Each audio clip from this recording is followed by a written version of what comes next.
The keystone of this discussion is that NAFTA is not the Keystone XL. I didn't mention that, sorry.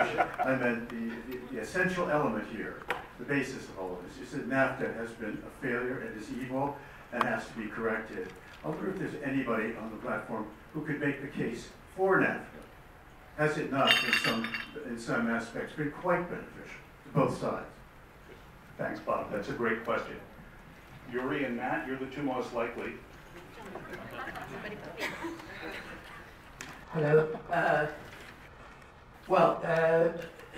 In a nutshell, Mexico's economic performance is disappointed, okay? Compared to the integration of many relatively poor countries into Europe, the growth of Mexico in per capita income terms, etc., has been disappointing. A lot of it has very little to do with NAFTA. It has more to do with governance issues in Mexico, mainly governance issues in Mexico. I would argue there's also been a sequence of crises in Mexico which has to be taken into account. As far as the United States is concerned, this is a giant economy which trade is not the biggest part, and trade with Mexico is significant, but it simply will not, and it can virtually not be found in terms of the overall statistics with regard to, acceleration of growth rates or anything like that. Nevertheless, there has clearly been a huge increase in trade between the two sides. And since we're operating in a free market, I think you can fairly assume that a lot of that trade is beneficial, at least to those who engage in it. Okay. Final point is that, I should add that without question, that trade has enabled some companies in the United States, I would say particularly automotive companies, but several others, to become and remain competitive on the global market. Finally, I would say that the effect of the big effects of NAFTA, unfortunately, are distributive. So you have to look within the countries, and I would argue that there have been significant benefits for both American consumers and Mexican consumers, but some people have lost out, and this is very clear, and I agree with Tia on this. Antonio, may we borrow your microphone? Yeah. And we'll go to Matt and then Antonio. When I was the Deputy Assistant USTR for North America, I used to say about the North American Free Trade Agreement that the American people are divided. Half the American people blame NAFTA when it doesn't rain for 5 days. The other half of the American people blame NAFTA when it rains too much over a 5-day period. I think three things are important. First of all, the agreement improved the economies of both countries. Second, the majority of the manufacturing jobs we have lost, and we've lost tens of thousands of manufacturing jobs since we entered into NAFTA, but the majority of those jobs were lost to automation, not to trade.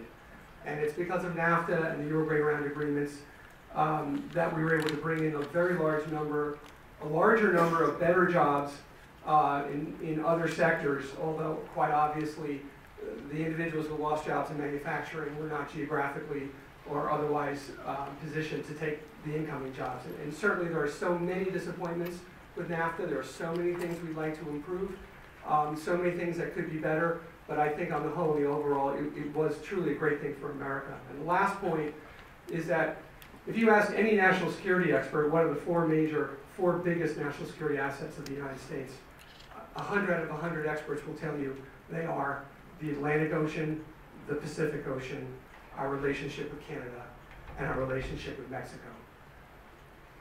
Americans do not even begin to comprehend the cost of having a contiguous neighbor that is hostile or even unstable. In Europe, they get that. Not just because of the world wars, but centuries before, and in Asia, they get that too. Americans sometimes don't grasp that. I don't want to play down the economic aspects of the agreement. I think it helped both countries. We all know that individual regions and sectors were hit and hurt. We all know things in the agreement that could be improved, but I think America is much better off with NAFTA than it is without it. Yes, I believe that, NAFTA is foreign economic policy, and foreign economic policy is a part of foreign policy. So in terms of Mexico-U.S. relations, it is absolutely essential. I believe it to be a fact that Mexico and the U.S. sink or swim together, whether they like it or not. Maybe at some point, the U.S. or Mexico would like to move to a new neighborhood. No can do. We cannot do that. We're stuck there. Again, in the 1980s, Sidney Weintraub, our late dear friend, wrote a book called A Marriage of Convenience. Well, there's this a marriage where you really can't divorce, where you're stuck in the same house or apartment and you have to engage constructively. There's no way out for both countries, and I think this is good. I would say, so far from us, it's so close to the U.S. Well, it's also so good that we're close to the U.S. But the political environment to restate this is so toxic that the same is coming to haunt us back again. In terms of just the economics itself, I would say that NAFTA created a strong area of rule of law in Mexico, and that is good for the U.S. and that is good for Mexico. And what we need is more rule of law in Mexico, and NAFTA represents rule of law and transparency and accountability. In terms of U.S. interest, I mean, there in the next panel there's someone speaking from the Dairy Association. I'm sure that corn producers, pork, beef, chicken, poultry, just the ag, which is a very complicated contentious trade, they rely on Mexico. So we eat their beef. Good. Thea Lee, rising in defense of NAFTA? Well, Bob Bastine, I know you didn't expect me to answer this question. But it's okay. But it's okay, thank you, I appreciate that. And I appreciate the deference of the chair. I mean, I just want to say that I think we need to separate out some things. For one thing, I want to stipulate that the value of the U.S. relationship with Mexico and Canada is paramount. I totally agree with that. I agree with Antonio that we need to value that, we need to treasure it, we need to take care of it. I also agree, two-way trade has gone up between the U.S., Mexico, and Canada. Is that the right measure? Is it the right benchmark? And that's why I think, we really need to look at what's in NAFTA, not what we, the aura that we've given to NAFTA. Because if you look at the actual components of it, the tariff reduction in some ways is some of the smallest piece of it, or the least economically important piece of it. But the investment rules, the intellectual property rights protections, what happened to prices for Mexican and Canadian consumers of pharmaceutical products. But also we talk about the rule of law. Let's talk about labor law. One of the most important things we could have done if we really wanted to tie our economy to Mexico's would have been to protect Mexican workers' rights to organize a union, an independent and a democratic union. We didn't do that under NAFTA. That was a failure, and that is one of the reasons why, if we look at the benchmark's not about the volume of trade. Nobody cares about the total volume of trade, because that's not what people wake up thinking about. They think about their jobs, about their wages, about their living conditions, about the cleanliness of the air, about the safety of their consumer products. And on that front, NAFTA did not fulfill the right rule of law of making sure that workers could exercise their fundamental human rights at the workplace without fear of arrest or violence or being fired. And so that's the failure of NAFTA, that it was the wrong rule of law. We've got about 7 minutes left, which is nothing. But what other questions do we have out in the room? And what I'd like to do is take 2 questions, and we'll do them at once. This gentleman here in the front, and then gentleman here. Hi, Dan Newman from Serenity Summit. Mr. Gould, very interested in your analysis of how withdrawal may or may not occur by executive action. That seems to sort of run counter to conventional wisdom on the Hill these days. They may not realize that they would have a role to play in withdrawing these duties. I know that in subsequent agreements like the Korea agreement, there's section 107 that actually says if the president withdraws, implementing legislation goes away. And there's also language in the original Fast Track of '74 that says these are executive agreements and the president has the authority to enter into them or withdraw. Let's imagine an example where this administration plays it a little fast and loose and issues an executive order to withdraw, to do a full withdrawal, how does that play out? Does that lead to another court challenge? Do we need a little congressional fortitude to stand up to this? How does that work out? Oh, that's a targeted question. So why don't we go ahead and answer this one now, and then we'll go to the second question here. I can make that quick. I'm not sure. Right. You know, as I said, that topic is actually far more complex than we have the time to wrestle with here. We can talk about it afterwards if you'd like. I think, Ken, you maybe have a topic for your next WITA event, which is the president's legal authority as it exists and the role of Congress. Go, man. Yeah, that's the answer to the question. I'm not 100% sure, and to go through the possibilities is far beyond what we have time for right here, but it's an excellent question that you're raising, and it's an issue. Right over here. It's great to have Thea back in Washington. We need a voice. Thank you. Two really short, quick questions. One, economists had a Remind us who you are. Steve Landy, Manchester Trade, the oldest, the person with the longest experience. I did Mexico in, and I did Britain in, so we go back years. But two quick questions. One, question one is, the economists had a point saying that Mr. Trump said, you know, I always ask for the extreme, but I'm unbelievable what I actually agree to at the end, how much I compromise. Where do you think Trump will have a compromise in NAFTA if he isn't out to destroy it like you explained? Secondly, there was a little blip this week about how well the extremists have done in European politics, how their percentages have gone up in various elections, but they also pointed to Mexico, where the leftist candidate went up 7 or 8%, and of course, the current president is very low. Do you think that if this continues, we're going to see a much higher percentage among the Mexicans? Thank you so much. Thank you, Steve. Antonio, why don't we start with that one? Okay, right now I would say the president has low levels of popularity. Some people estimate about 12% approval rates, but high levels of political support. I haven't seen Mexicans united to such a degree since maybe the nationalization of the oil industry in 1938. Of course, I wasn't there, but I'm using that as a precedent. This is something pretty unique. But that support comes with a cost. And as I mentioned during my remarks, the win set of politically acceptable solutions for the Mexican president is getting fairly slow. You rightly point out that a leading opposition candidate is doing very well in the polls.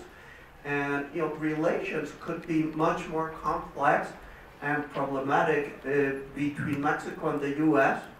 should that person be elected. Just one quick remark. I hope that the U.S. decision makers do not take Mexico for granted. When I was working for the Mexican embassy, we tried for years to reach a negotiated settlement over a cross-border trucking dispute. When we exhausted all options, we imposed trade sanctions on the U.S., which were validated by a NAFTA panel.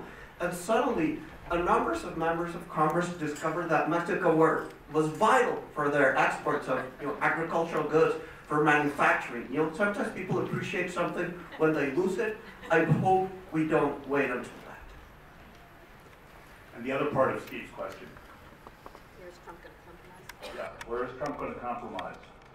Or does he, will he go for the doomsday scenario, or will he massage and declare victory?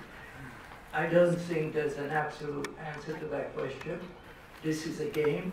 It's a very complicated game, and it will depend critically on the willingness and ability of your trading partners to retaliate and to make clear that they will retaliate.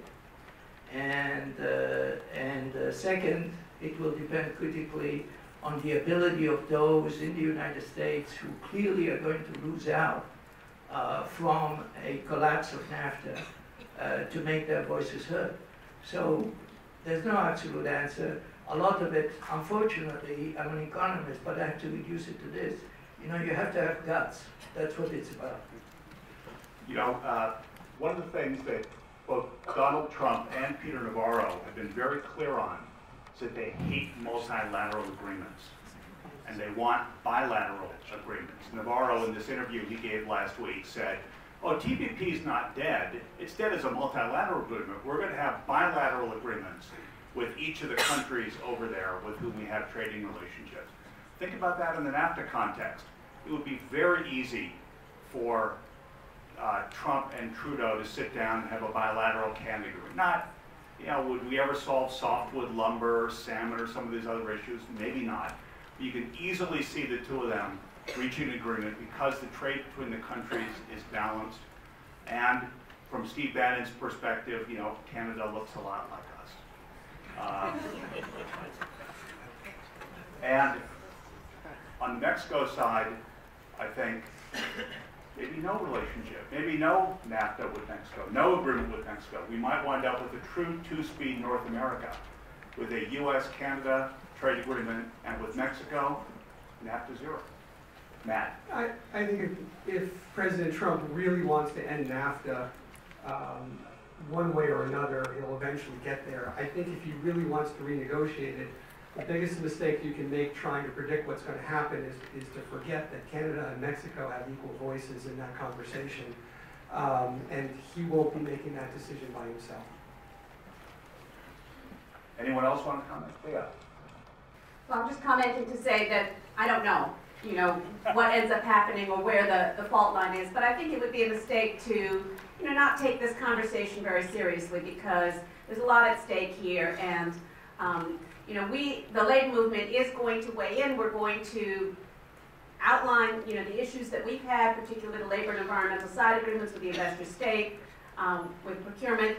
I don't know where it all ends up, but I mean, you see very deliberately within the Trump administration that there are very conflicting voices in there that represent the different poles in the Republican Party. You have the Goldman Sachs and the Chamber of Commerce and the economic nationalist / populist voices. And at the moment, it seems like everybody's just kind of jockeying for position, and you know, maybe in 6 months from now, it'll be a little bit clearer which of those voices will dominate. And I believe that Mexico is taking the U.S. conversation very seriously and challenges being faced in the Rust Belt very seriously, and is trying to come up with solutions for that, where there is a win-win solution. I actually believe something very rare, and that trade is a positive sum gain. So we're trying to find solutions for real problems, where Mexico is not the problem. It's the solution, that I know. But I also know that Mexico will not accept a bad agreement, and I don't think the U.S. should be thinking along those lines. You know, that's a real discussion. Thank you, Nelson. Thank you to the panel. We are not having a formal break, everybody. We're going to swap out the panel. It's going to take us about a minute and a half. Thanks, everybody.